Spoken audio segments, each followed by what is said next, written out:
తాకట్లో ఉన్న మీ బంగారాన్ని విడిపించి ఆ రోజు ఆన్లైన్ రేటుకి కొంటాం. Sharma gold company.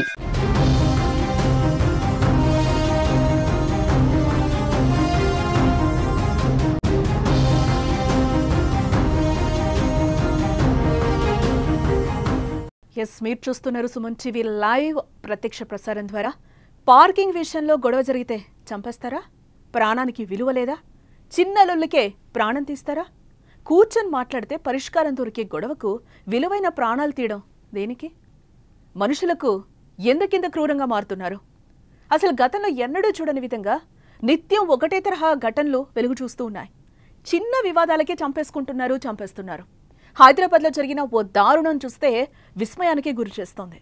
కారుపై గీతలు పడ్డాయని ఓ వ్యక్తి ప్రాణాన్ని తీసేశాడు. చైతన్యపురి పోలీస్ స్టేషన్ పరిధిలోని కొత్తపేట ప్రాంతంలో వైష్ణవి రుతిక అపార్ట్మెంట్లో జరిగింది ఈ ఘటన. కాకపోతే ఈ గొడవ ఆలస్యంగా వెలుగులోకి వచ్చింది.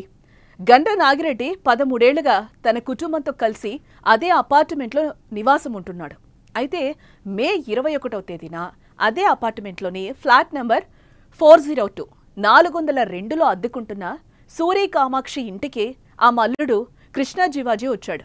ఆయన తన కారును అపార్ట్మెంట్ ఆవరణలో పార్క్ చేసి ఉంచాడు. అంతలో గండ నాగిరెడ్డి బయట నుంచి వచ్చి తన కారును కృష్ణ కారు వెనక నిలిపాడు.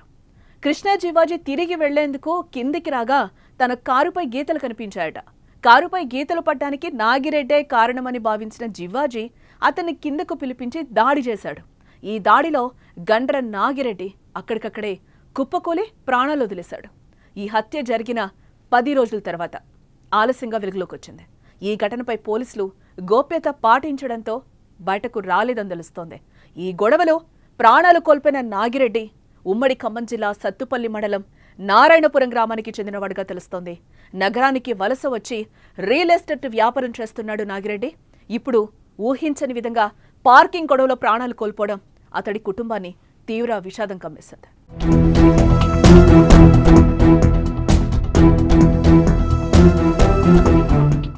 ఏదేమైనా చిన్న పార్కింగ్ గొడవ కోసం హత్య జరగడం నగరవాసుల్ని ఉలికి పడేలా చేసిందని చెప్పుకోవచ్చు. హైదరాబాద్లో పార్కింగ్ గొడవలు కొత్తేం కాదు, నిత్యకృత్యమే. శరవేగంగా విస్తరిస్తున్న హైదరాబాద్ నగరానికి పార్కింగ్ అతిపెద్ద సమస్యగా మారిందని ఇక్కడ ఖచ్చితంగా చెప్పుకోవాలి. హత్య జరిగిన తర్వాత సకల సౌకర్యాలతో అందంగా ఇల్లులు కట్టుకుంటున్నారు. లిఫ్ట్తో సహా అన్ని హంగులు ఉంటున్నాయి. ఆ అపార్ట్మెంట్స్కి అయితే ఏంటి, ఇండివిజువల్ హౌసెస్కి అయితే ఏంటి, కానీ పార్కింగ్కు మాత్రం ప్లేస్ ఉండడం లేదే. చుట్టం వస్తే ఇంట్లో ఉండేందుకు ప్లేస్ ఉంటుందేమో, కానీ ఇంటి బయట వాహనం పార్కింగ్ చేయడానికి మాత్రం స్థలం ఉండదు.